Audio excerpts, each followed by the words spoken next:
The Beatles made a spectacular impact when they arrived in America in 1964.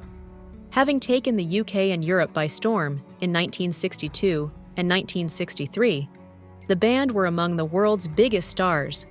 But their first trip to the United States took matters up a level.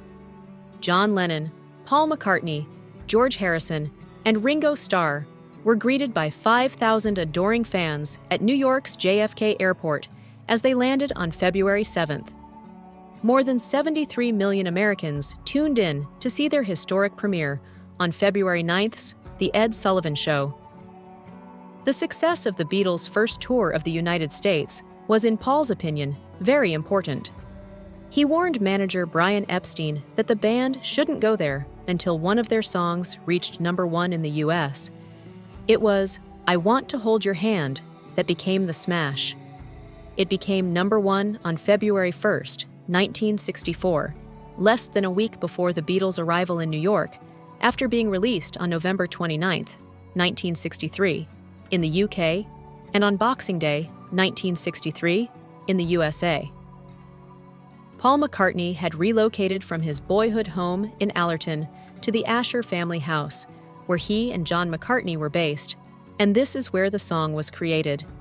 Jane is Paul's lover. John and Paul began to write in tandem at that time. Although they were still officially known as Lennon and McCartney, they began to write songs together in the early days of the decade, but began to work on their ideas separately in the latter half.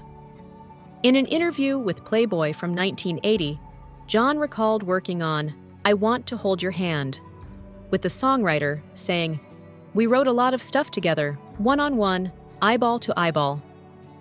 Just as when we learned the chord that became "I Want to Hold Your Hand," I can still clearly recall that moment.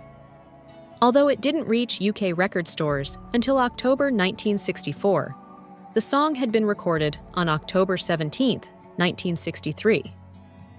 "She Loves You" has reclaimed its position atop the UK charts after its phenomenal August release,